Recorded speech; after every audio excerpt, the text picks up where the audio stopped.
মদিনার ইসলাম, কোরআনের ইসলাম, হাদিসের ইসলাম এটি বাস্তবায়ন। এবং আমার ভাইরা, আসসালামু আলাইকুম। প্রিয় ভাইরা, কেমন আছেন? শুকরিয়া আল্লাহর দরবারে, যিনি আমাদেরকে সৃষ্টি করেছেন এবং নিয়েও যান। তার জন্য কি কোনো নির্ধারিত সময় আছে? আপনি যদি বলেন আমাদের অঞ্চলের ইসলাম প্রচারে যারা অবদান রেখেছেন, আমরা যদি বাগেরহাট খানজিয়া নদী থেকে শুরু করে আমাদের মহান পীর সাহেব সারসিনার মরহুম পীর সাহেব সহ, আমরা চন্দ্ররায় পীর সাহেব সহ এই অঞ্চলের পীর মাশায়েখ যারা ছিলেন, তারা সহি ইসলামের আমাদের অঞ্চলে ফুরপুরা পীর সাহেবের উত্তরসূরিরা আসতেন, তারা ব্যাখ্যা দিতেন।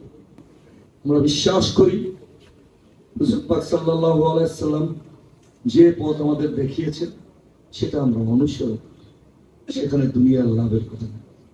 আমাদের বাবুর নগরী সাহেব স্পষ্ট সময় দাঁড়িয়ে, যিনি খেলাফতের নেতা, আরে ভাই শাপলা চত্বর তো যে দলের কথা বলেন তারা তো যায় নাই সেদিন, বিএনপি ছাত্র দল গিয়েছে।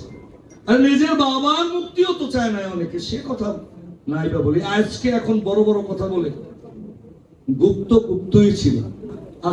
আপনার দায়িত্ব ইমাম সাহেব, ওই খুতবার আগে যে বক্তৃতা দেন সেখানে এই শব্দটি ব্যবহার করা, এটির সই ব্যাখ্যা আপনার দেওয়া কর্তব্য, ইমানি কর্তব্য। আপনার কর্তব্য ফজরের আগে একটি রাজনৈতিক দলের মিটিং করে এনাত খায়রাত কোথায় দিয়ে দিলেন, আয়ের একটা অংশ 5% 7% কোন বেহেশতের টিকিটের জন্য দেন?